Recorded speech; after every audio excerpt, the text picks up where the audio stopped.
అట్లాగే ఈ కార్యక్రమంలో నాతో పాటు పాల్గొన్నటువంటి స్థానిక శాసనసభ్యులు రాఘమయ్య గారికి, అట్లాగే ఈ కార్యక్రమానికి ఏదైతే ఎమ్మెల్సీ ఎన్నికలకి కోఆర్డినేటర్గా ఉన్నటువంటి మిత్రులు, రాష్ట్ర గిడ్డంగుల సహకార సంస్థ చైర్మన్ రాయల నాగేశ్వరరావు గారికి, డాక్టర్ దయానంద్ గారికి, వేణు గారికి, చంద్రశేఖర్ రెడ్డి గారికి, అప్పారావు గారికి, అట్లాగే నరసరావు గారు, చంద్రరావు గారిగా స్టేజ్ మీద ఉన్నటువంటి మిత్రులందరికీ, అంతా ఈ కార్యక్రమంలో పాల్గొన్న ప్రతి ఒక్కరికి ముందుగా నమస్కారాలు. ముఖ్యంగా ఈరోజు ఈ ప్రెస్ మీట్ ఏంటంటే ఇంకా 2-3 రోజులు మాత్రమే సమయం ఉంది కాబట్టి రేపు 27వ తారీఖు నాడు జరుగుతున్నటువంటి పట్టభద్రుల ఎమ్మెల్సీ ఎన్నికకి మరి మిత్రులందరినీ కూడా ఎలక్ట్ చేయాలనేటటువంటి ఆలోచనతో అన్ని మండలాలలో కూడా బూత్ వైజ్గా కార్యక్రమాలు తీసుకోవడం కోసం అని చెప్పేసి ఈరోజు ఈ ప్రెస్ మీట్ ఏర్పాటు చేయడం జరిగింది. మీ అందరికీ తెలుసు, చాలా ప్రతిష్టాత్మకంగా రాష్ట్ర ప్రభుత్వం ఈ ఉప ఎన్నికని, ఇప్పుడు జరుగుతున్నటువంటి ఉప ఎన్నికని నిర్వహిస్తూ ఉంది. ముఖ్యంగా ఈరోజు తీర్మానం మల్లన్న గారి మీద సరే మిగతా రాజకీయ పార్టీలు ఏదో చెప్పటమో, అవాకులు చవాకులు, ఆయన 420 అంటమో అవన్నీ కూడా సహజం. వాళ్ళ ప్రయత్నాలు వాళ్ళు చేస్తూ ఉన్నారు. కానీ తీర్మానం మల్లన్న అనేటటువంటి వ్యక్తి ఇప్పుడు ఎవరైతే ఈ ఎన్నికకి కారణమయ్యారో, ఇప్పుడు గతంలో గెలిచినటువంటి రాజేశ్వరరావు గారు 9 సంవత్సరాలు పట్టభద్రుల కోసమని ఎమ్మెల్సీగా పనిచేస్తూ ఏ ఒక్క కార్యక్రమాన్ని కూడా చేపట్టకపోగా ఆయన రాష్ట్ర ప్రభుత్వాన్ని నడిపించడంలో ఒక బ్యాక్ బోన్గా కేసీఆర్ గారికి పనిచేశారు తప్ప ఆయన విద్యా సంస్థల్ని యూనివర్సిటీగా తయారు చేసుకొని వాళ్ళకు ఉన్నటువంటి విద్యా సంస్థల్ని నడిపించుకున్నాడు. పట్టభద్రులందరినీ అడ్డం పెట్టుకొని వాళ్ళని ఇప్పుడు నడి రోడ్డు మీద గాలికి వదిలేసి, ఆ రోజు కూడా ఇదే హరీష్ రావు లాంటి వాళ్ళందరూ రాష్ట్ర ప్రభుత్వంలో ఉన్న వాళ్ళు కూడా చెప్పారు, ఆయన విద్యావేత్త, విద్యా సంస్థలు నడిపిస్తున్నాడు.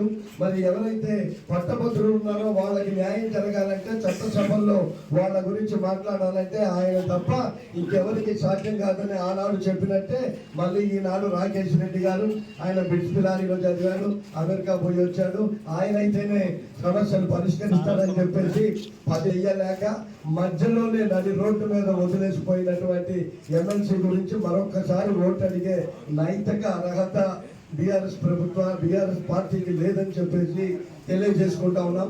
ముఖ్యంగా మనం సరే ప్రతిపక్ష పార్టీలు ఏం చెప్తున్నప్పటికీ కూడా మన కార్యకర్తలు, కాంగ్రెస్ పార్టీ అభిమానులు, నాయకులు అందరూ కూడా రేపు జరగబోయే ఎన్నికకి ప్రతి గ్రామం నుంచి ఓటర్స్ అందరినీ కూడా దగ్గరుండి చైతన్యవంతుల్ని చేసి వాళ్ళందరూ కూడా గతంలో మల్లన్న గారు ఓడిపోవడానికి కారణం ఏంటంటే అతుత్సాహంతో ఓట్లన్నీ కూడా జై మల్లన్న అని, మల్లన్న నాయకత్వం వర్దిల్లాలని, లేకపోతే రక్త తిలకాలు దిద్దటం వలన 20,000 ఓట్లు 3 జిల్లాలకు సంబంధించి 20,000 ఓట్లు చెల్లకుండా పోవటం వలన కేవలం 5,000 ఓట్ల తేడాతో మాత్రమే ఓడిపోవడం జరిగింది. ఆ 5,000 ఓట్ల తేడాతో కూడా ద్వితీయ ప్రాధాన్యత ఓటుతో గెలిచారు ఆనాడు. అలాంటి పొరపాట్లు జరగకుండా మన కాంగ్రెస్ నాయకులు అందరూ కూడా గ్రామాల వారీగా వెళ్ళి ఒక్కొక్క గ్రామంలో 25-30 ఓట్లుంటే వాళ్ళందరినీ కూడా 1-2 సార్లు మొదటి ప్రాధాన్యత ఓటు ఒక్కటే వేయవలసిందిగా సీరియల్ నెంబర్ 2లో ఆ ఓటు వేయాలని చెప్పేసి కూడా కాంగ్రెస్ శ్రేణులందరినీ వాళ్ళని మోటివేట్ చేయాల్సిన బాధ్యత ఉందని చెప్పేసి మీ ద్వారా కాంగ్రెస్ శ్రేణులందరినీ కూడా కోరడం జరుగుతూ ఉంది. ప్రతి మండల హెడ్ క్వార్టర్లో బూతులు ఉంటాయి కాబట్టి మీ గ్రామాలలో ఉన్నటువంటి వాళ్ళందరినీ కూడా మీరు ఏ రకంగానైనా వాళ్ళందరినీ ఓటరుగా ఇక్కడికి తీసుకొచ్చి బూత్ దగ్గరికి పోలింగ్ చేయించాలనేది ఒకటి. భవిష్యత్ రాజకీయాలలో అంటే ప్రశ్నించే గొంతుకు 1000 గొంతుకులు ఒక గొంతుకై ప్రశ్నించేటటువంటి విధానాన్ని ఉన్న వ్యక్తి మల్లన్న. మంచి మాట్లాడాడా, చెడు మాట్లాడాడా అంటే చెడ్డోళ్ళందరికీ అది చెడులాగానే కనపడుతుంది, మంచి వాళ్ళందరికీ మంచిగానే కనపడుతుంది. ఆయనకు ఒక వికలాంగురాలు కూతురు ఉంది. ఆ ఒక్క కూతురు వికలాంగురాలు కావటం వలన ఆయన బిడ్డకి జరిగినటువంటి అన్యాయం ఏ పేదవాళ్ళకి జరగకూడదని దాదాపు 200-300 మందికి ఆపరేషన్లు చేయించి, అలాగే ఎక్కడైనా అన్నా అంటే నేనున్నా అనుకుంటూ వాళ్ళకు ఉన్నటువంటి యూట్యూబ్ ఛానల్ ద్వారా సేవలు అందించినటువంటి వ్యక్తి. ఇప్పుడు ఆయన ఏదో అక్రమ ఆస్తులు ఉన్నాయని చెప్తా ఉన్నారు. ఆ ఆస్తులన్నీ కూడా ప్రభుత్వానికి ఇప్పుడు ఒప్పచెప్పడం జరుగుతూ ఉంది. కాబట్టి అటువంటి విధానాలన్నింటినీ కూడా ప్రజలు విఘ్నులైనటువంటి పట్టభద్రులు ఎవరు నమ్మకుండా రాబోయే రోజుల్లో మన కౌన్సిల్లో ఇప్పుడున్న ప్రభుత్వం తప్పు చేసినా కూడా ఒకవేళ కాంగ్రెస్ పార్టీ అధికారంలో ఉన్నప్పటికీ ఏదైనా పొరపాటు జరిగితే ఒక సద్విమర్శతోని మరి ఆ విమర్శలు చేసైనా మళ్ళీ ముఖ్యమంత్రి గారికి దగ్గర వ్యక్తి కావటం వలన ఖచ్చితంగా ఆ సమస్య పరిష్కరిస్తారని ఆశిస్తూ వాళ్ళందరినీ కూడా మరి ఓట్లు వేయించవలసిందిగా.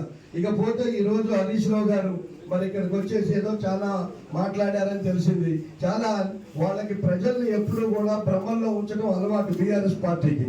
అంటే పాత రోజుల్లో కూడా తెలంగాణ విడిపోక ముందు కూడా తెలంగాణ రాష్ట్ర ప్రజలందరినీ కూడా కొన్ని భ్రమంలో పెట్టి తెలంగాణ సపరేట్ అయితే ఆర్థిక వనరులు ఎక్కువ ఉన్న హైదరాబాద్ మనకొస్తే అన్ని రకాలుగా అభివృద్ధి చెందుతాం, తెలంగాణని ఆంధ్ర నాయకులు మోసం చేస్తూ ఉన్నారు, ఆంధ్ర పాలకులు ఇక్కడ పెత్తనం చేస్తున్నారు, మేము వస్తే మరి కోటి నాగళ్లతోని రామోజీరావు స్టూడియోని దుంతాం, లేకపోతే చైతన్యం లేకపోతే నారాయణ లాంటి స్కూళ్ళని ఇక్కడ ఉంచాం, పెద్ద పెద్ద హోటళ్ళని కూడా తీసేస్తామని చాలా మాటలు చెప్పారు ఆ రోజు కూడా. ఆ ఒక్క పని కూడా చేయకుండా కేవలం వాళ్ళ ధనార్జనతోని వాళ్ళ అభివృద్ధి మాత్రమే చూసుకున్నటువంటి హరీష్ రావు గారు ఇప్పుడు చెప్తా ఉన్నారు హైదరాబాద్ ని మరొక 10 సంవత్సరాలు రేవంత్ రెడ్డి ఆంధ్రాకి ఉమ్మడి రాష్ట్రంగా ఉమ్మడి రాజధానిగా చేయడానికి మా ముఖ్యమంత్రి గారు చేస్తా ఉన్నారని చెప్తా ఉన్నారు. ఇది చాలా అన్యాయమైనటువంటిది. అసలు ఇప్పటికే వాళ్ళు చాలా వరకు ఉపయోగించుకోవడం లేదు మన దాన్ని. అలాంటి మాటలతో మళ్ళీ తెలంగాణలో ఉన్న ప్రజల్ని రెచ్చగొట్టడం కోసం మాత్రమే హరీష్ రావు ఈ రోజు మాయమాటలు చెప్తా ఉన్నాడు.